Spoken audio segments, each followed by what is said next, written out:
Hello students, welcome to our channel மாணவன் ஆசிரியர். இந்த இடத்துல நம்ம என்ன பார்க்க போகிறோம்னு பார்த்தீங்கன்னா 11th standard Tamil public examination March April 2024க்கான பேப்பர் ப்ரெசன்டேஷன் வீடியோ தான் பார்க்க போகிறோம். ஸோ இந்த பேப்பர் ப்ரெசன்டேஷன் பொறுத்த வரைக்கும் பார்த்தீங்கன்னா 100 மார்க்கு 98 வாங்கியிருக்காங்க. அப்போ 90க்கு வந்து பார்த்தீங்கன்னா 88 வாங்கியிருக்காங்க. ஸோ இவங்க எப்படி பப்ளிக் எக்ஸாம் பேப்பர் ப்ரெசன்டேஷன் பண்ணியிருக்காங்கன்னு சொல்லி இந்த வீடியோவில் வந்து பார்த்தீங்கன்னா ஒன் பை ஒன்னாக பாருங்கள். மறக்காத மாணவன் ஆசிரியர் யூடியூப் சேனல் சப்ஸ்கிரைப் பண்ணிடுங்க. கீழே இருக்கக்கூடிய பெல் ஐக்கானை ப்ரெஸ் பண்ணிக்கோங்க. ஸோ லாஸ்ட் மினிட் வந்து பார்த்தீங்கன்னா 11th ஸ்டாண்டர்ட் ஸ்டூடெண்ட் நீங்கள் public examination March April 2024 prepare ஆகிறதுக்கு கண்டிப்பாக இந்த ஆன்சர் ஸ்கிரிப்ட் ரொம்ப யூஸ்ஃபுல்லாக இருக்கும். ஸோ வாங்க வீடியோ ஒன் பை ஒன்னாக பார்க்கலாம். So public exam answer sheet வந்து பார்த்தோன்னா உங்களுக்கு இப்படி தான் இருக்கும். பகுதி 1 ஒரு மதிப்பெண் வினா. இதில் 1 மார்க் பொறுத்த வரைக்கும் பார்த்தோன்னா கொஸ்டின் நம்பரை வந்து வெளில போட்டு உள்ள ஆப்ஷன் போட்டு அழகாக நீட்டாக எழுதியிருக்காங்க. ஃபஸ்ட்டு 1 மார்க் வந்து விடை வந்து பார்த்தோன்னா பனியும் பனி சார்ந்த நிலமும் அப்படிங்கிற மாதிரி அழகாக நீட்டாக எழுதியிருக்காங்க. 1 மார்க் பொறுத்த வரைக்கும் பார்த்தோன்னா ஒரு 1 மார்க் மட்டும் தான் தப்பு வாங்கியிருக்காங்க. மற்ற எல்லாமே வந்து நீட்டாக ப்ரெசன்டேஷன் பண்ணியிருக்காங்க. பகுதி 2 வந்து பார்த்திங்கன்னா தன் இனத்தையும் மொழியினையும் பாடாத கவிதை வேறில்லாத மரம் கூடில்லாத பறவை அப்படின்னு எழுதியிருக்காங்க என்கிறார் இரசூல் கம்ஸ்தேவ். அடுத்து காவடி சிந்து. காவடி சிந்து பல காலத்தில் இருந்தே நாட்டவர் வழக்கில் இருந்தது. அடுத்து பார்த்தீங்கன்னா காவடி சிந்து என்பது முருகப்பெருமானை வழிபட போகும் பக்தர்கள் பாடும் ஒரு வகை சிந்து வகை பாடலாகும். இது வழிநடை பாடலாகும். அடுத்து பார்த்தீங்கன்னா மதீனா நகரம். மதீனா நகரம் மேருமலை போன்று உயர்ந்துள்ளது. அங்குள்ள கடைவீதியில் எழும் ஒளியானது பெருங்கடல் ஒளி போன்று உள்ளது. அங்கு கடைவீதிகள் பிரபஞ்சம் போன்று காட்சியளித்தது. மதீனாவில் உள்ள மாளிகைகள் நெருக்கமாக கட்டப்பட்டுள்ளது. எனவே சான்று மதீனா நகரம் மாளிகை நகரம் என்பதற்கு சான்று. அடுத்து தமிழ்நாட்டின் மாநில மரம். இது வந்து பார்த்தோன்னா ஒரு முக்கியமான வினா. தமிழ்நாட்டின் மாநில மரம் பனை மரமாகும். பனை மரம் ஏழைகளின் கற்பக விருட்சம். பனை வளர பெரிய அளவில் தண்ணீர் தேவையில்லை. பனை மரம் ஆழ்மட்ட தண்ணீரை பாதுகாத்து வைக்கும். பனைமரத்தில் இருந்து அதிக மதிப்பு கூட்டு பொருட்கள் கிடைக்கும். ஸோ இது ஒரு முக்கியமான வினா. இந்த மாதிரி அழகாக பாயிண்ட் போட்டு நீட்டாக எழுதிருந்தீங்கன்னா உங்களுக்கு ஃபுல் மார்க் கொடுத்துருவாங்க. தமிழ் பொறுத்த வரைக்கும் எழுத்துப்பிழைகள் இருக்கக்கூடாது. எழுத்துப்பிழைகள் இல்லாமல் நீங்கள் எழுதிருந்தீங்கன்னா தமிழில் வந்து பார்த்தீங்கன்னா நல்ல மதிப்பு நீங்கள் வாங்கலாம். கண்டிப்பாக 11ஆம் வகுப்பு மாணவர்கள் அரசு பொதுத் தேர்வு மார்ச் ஏப்ரல் 2024 ப்ரிப்பேர் ஆகிறதுக்கு இந்த கொஷின் ஆன்சர் ஸ்கிரிப்ட் உங்களுக்கு ரொம்ப யூஸ்ஃபுல்லாக இருக்கும். ஸோ மறக்காத வீடியோ ஃப்ரெண்ட்ஸுக்கு ஷேர் பண்ணுங்கள். மாணவன் ஆசிரியர் யூடியூப் சேனல் சப்ஸ்கிரைப் பண்ணி கீழே இருக்கக்கூடிய பெல் ஐக்கானை ப்ரெஸ் பண்ணி ஆன் வைங்க. அப்போ தான் நான் கொடுக்கக்கூடிய ரெகுலர் அப்டேட்லாம் தொடர்ந்து நோட்டிஃபிகேஷன் வரும். அடுத்து பார்த்தீங்கன்னா மரபு சொல். நிறைகுடம். நிறைகுடம் ஒருபோதும் தழும்பாது காணல் நீர். காணல் நீர் மேலே என் மனம் இருக்கிறது. அடுத்து பார்த்தீங்கன்னா சொல்லை பிரித்து தொடர். நச்சு இருக்கும். நச்சு இருக்கும் சட்டையினை ஏன் நண்பர் அணிந்தார். அடுத்து பார்த்திங்கன்னா நமக்கு நச்சு இருக்கும். பாம்பின் தலையில் நச்சு இருக்கும். அடுத்து வல்லினமை வந்து கொடுத்துருக்காங்க.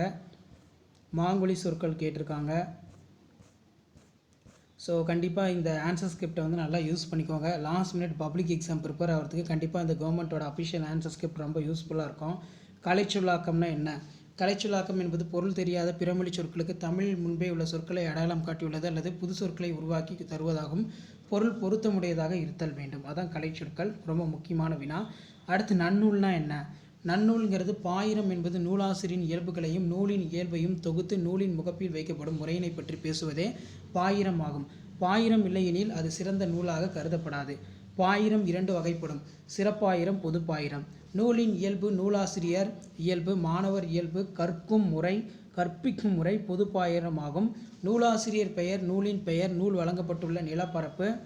ஸோ இந்த மாதிரிலாம் அழகாக நீட்டாக நீங்கள் ப்ரெசன்டேஷன் பண்ணிங்கன்னா கண்டிப்பாக 4 மதிப்பெண் வினாக்களில் முழு மதிப்பெண்ணை நீங்கள் எடுக்கலாம். மேகத்திடம் கூறியது என்ன? மேகத்திடம் தலைவி நீ இப்படி வானில் உலாவுகின்றாய்.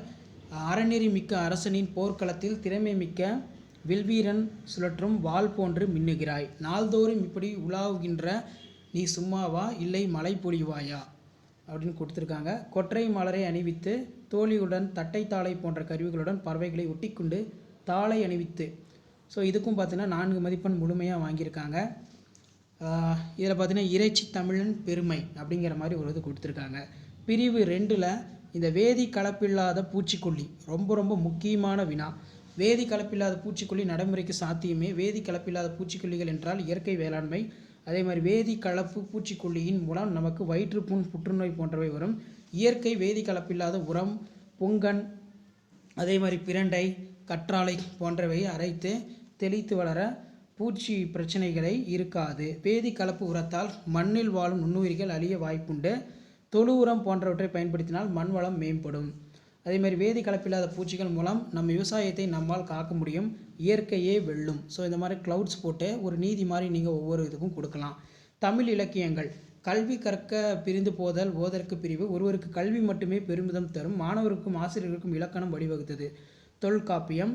ஸோ இந்த மாதிரி அழகாக வந்து பார்த்தீங்கன்னா நீங்கள் எழுதலாம். வேதி கலப்பில்லாத பூச்சிகள் மூலம் நம் விவசாயத்தை நம்மால் காக்க முடியும். இயற்கையே வெல்லும். ஸோ இந்த மாதிரி அழகாக நீட்டாக ப்ரெசன்டேஷன் பண்ணுங்கள். கரெக்டாக வந்து பார்த்தீங்கன்னா நீங்கள் பப்ளிக் எக்ஸாமினேஷனுக்கு ப்ரிப்பேர் ஆகிறதுக்கு இந்த ஆன்சர் ஸ்கிரிப்ட் வந்து ரொம்ப யூஸ்ஃபுல்லாக இருக்கும். ஸோ இவங்க எப்படி அழகாக நீட்டாக வந்து ப்ரெசன்டேஷன் பண்ணியிருக்காங்க அப்படின்னு வந்து பாருங்கள். இந்த மாதிரி நீங்களும் நல்லா ப்ரெசன்டேஷன் பண்ணிங்கன்னா கண்டிப்பாக வரப்போகிற பப்ளிக் எக்ஸாமினேஷன் மார்ச் ஏப்ரல் 2024 நீங்கள் நல்ல மார்க் வந்து பார்த்தீங்கன்னா ஸ்கோர் பண்ணலாம். ஸோ மறக்காத வீடியோ ஃப்ரெண்ட்ஸுக்கு ஷேர் பண்ணுங்கள். மாணவனா சார் யூடியூப் சேனல் சப்ஸ்கிரைப் பண்ணுங்கள். ஸோ உடனுக்குடன் அப்டேட்லாம் தெரிஞ்சுக்கிறதுக்கு மறக்காத நம்மளுடைய வாட்ஸ்அப் குரூப் டெலகிராம் குரூப்பில் ஜாயின் பண்ணிக்கோங்க. இப்போ நயம் பாராட்டுக்கு எழுதும் முறை பொறுத்த வரைக்கும் ஃபஸ்ட்டு மைய கருத்து வந்து எழுதியிருக்காங்க. சுதந்திரம் தருகின்ற மகிழ்ச்சி என்பது வேறு எந்த உணர்ச்சியும் தராது. சுதந்திரம் பணம் மரம் போன்றவற்றை காட்டிலும் சிறந்தது. துன்பங்கள் வந்தாலும் சுதந்திரத்துடன் நிமிர்ந்து தான் இருக்க வேண்டும். மோனைனா என்ன? முதல் எழுத்து ஒன்றியுற தொடுப்பது. சுதந்திரம் சுகந்தரம். எதுகைனா என்ன? இரண்டாம் எழுத்து ஒன்றியுற தொடுப்பது. சுதந்திரம் பதம் தரும். அதே மாதிரி இயல்புனா என்ன? ஆக்கப்பெயர்னா என்ன? அதே மாதிரி பத்தியை படித்து வந்து பார்த்தோன்னா எழுதணும். அதுவும் வந்து பார்த்தோன்னா கொடுத்துருக்காங்க. ஆக்கப்பெயர்கள்னால் என்ன? ஸோ மறக்காத வீடியோ ஃப்ரெண்ட்ஸுக்கு ஷேர் பண்ணிடுங்க. மாணவன் நாசர் யூடியூப் சேனல் சப்ஸ்கிரைப் பண்ணுங்கள். ஸோ இதே போல் நிறைய வீடியோ வந்து பார்த்தோன்னா உங்களுக்கு பப்ளிக் எக்ஸாமினேஷன் ப்ரிப்பேர் ஆகிறதுக்கு நம்ம அப்டேட் பண்ண போகிறோம். அதேமாதிரி பகுதி 4 திருமலை முருகன் பல்லு குறிப்புச்சட்டகம், முன்னுரை, வடகரை நாடு, தென்கரை நாடு, முடிவுரை. அதுக்கு கீழே வந்து பார்த்தோன்னா முன்னுரை. திருமலை முருகன் பள்ளி என்பது சிற்றிலக்கியத்தில் ஒன்றாகும். இதில் வடகரை தென்கரை நாடு இந்நாடுகளின் இயற்கை வளத்தை கூறுகின்ற காண்போம். வடகரை நடை. வடகரை தமிழ்நாட்டில் மழை பெய்ததால் குளங்களில் தண்ணீர் அதிக அளவில் இருந்தது. நிறைய பூக்கள் இருந்தது. தாமரை தடாகத்தில் மீன்கள் துள்ளிய போது விளையாடு கொண்டு இருந்தது. ஸோ இந்த மாதிரி அழகாக நீட்டாக ப்ரெசன்டேஷன் பண்ணலாம். மறக்காத வீடியோ ஃப்ரெண்ட்ஸுக்கு ஷேர் பண்ணுங்கள். மாணவன் நாசர் யூடியூப் சேனல் சப்ஸ்கிரைப் பண்ணுங்கள். முன்னுரை வந்து எழுதிக்கோங்க. வடகரை நடைனா என்ன? இந்த மாதிரி அழகாக நீட்டாக ப்ரெசன்டேஷன் பண்ணுங்கள். ஸோ லாஸ்ட் மினிட் 11ஆம் வகுப்பு மாணவர்கள் நீங்கள் அரசு பொதுத் தேர்வு மார்ச் 2024 ப்ரிப்பேர் ஆகிறதுக்கு கண்டிப்பாக இந்த கவர்மெண்ட்டோட அஃபிஷியல் ஆன்சர் ஸ்கிரிப்ட் உங்களுக்கு ரொம்ப யூஸ்ஃபுல்லாக இருக்கும். ஸோ இந்த மாதிரி அழகாக க்ளவுட்ஸ் ஃபார்ம் பண்ணிக்கோங்க. வடகரை நாடு ஒரு வளமிக்க நாடு. தென்கரை நாடு வளமிக்க நாடு. மாட மாளிகை மீது அழகாக வந்து பார்த்தோன்னா ப்ரெசன்டேஷன் பண்ணியிருக்காங்க. இந்த மாதிரி அழகாக நீட்டாக எழுதுங்க. ஸோ தமிழ் பொறுத்த வரைக்கும் பிழைகள் இருக்கக்கூடாது. பிழைகள் இல்லாமல் நீட்டாக எழுதுங்க. இப்போ கட்டுரையெல்லாம் பொறுத்த வரைக்கும் இங்கே எப்படி எழுதியிருக்காங்கன்னா ஒரு ஸ்பெல்லிங் மிஸ்டேக் பண்ணியிருக்காங்க. முன்னுரை, பேச்சு மொழி, எழுத்து மொழி, முடிவுரை. ஸோ இந்த மாதிரி ஸ்பெல்லிங் மிஸ்டேக் பண்ணால் மார்க் வந்து பார்த்தீங்கன்னா குறைச்சிடுவாங்க. ஏன்னா தமிழ் பொறுத்த வரைக்கும் பார்த்தீங்கன்னா எழுத்துப்பிழை இல்லாமல் இருந்தால்தான் நல்ல மதிப்பெண்ணை வந்து பார்த்தீங்கன்னா வாங்க முடியும். ஸோ வீடியோ இன்ஃபர்மேட்டிவாக இருந்தால் ஃப்ரெண்ட்ஸுக்கு ஷேர் பண்ணுங்கள். மாணவன் நாசர் யூடியூப் சேனல் சப்ஸ்கிரைப் பண்ணுங்கள். உடனுக்குடன் அப்டேட் தெரிஞ்சுக்கிறதுக்கு மறக்காத நம்மளோட வாட்ஸ்அப் சேனல் டெலகிராம் சேனலில் ஜாயின் பண்ணிக்கோங்க. பப்ளிக் எக்ஸாம் ப்ரிப்பரேஷனுக்கான நிறைய அப்டேட் தொடர்ந்து கொடுத்துக்கிட்டே இருக்கோம். இது எல்லாமே வந்து பார்த்தோன்னா உங்களுக்கு ஒரு ஐடியா தான். எப்படி பப்ளிக் எக்ஸாமினேஷனில் பேப்பர் ப்ரெசன்டேஷன் பண்ணணும், என்ன மாதிரி பேப்பர் ப்ரெசன்டேஷன் பண்ணணும்னு சொல்லி லாஸ்ட் மினிட் ப்ரிப்பேர் ஆகிறதுக்கு கண்டிப்பாக இந்த கவர்மெண்ட்டோட அஃபிஷியல் ஆன்சர் ஸ்கிரிப்ட் யூஸ்ஃபுல்லாக இருக்கும். வீடியோ ஃப்ரெண்ட்ஸுக்கு ஷேர் பண்ணிடுங்க. மாணவன் நாசர் யூடியூப் சேனல் சப்ஸ்கிரைப் பண்ணிக்கோங்க. தேங்க்யூ.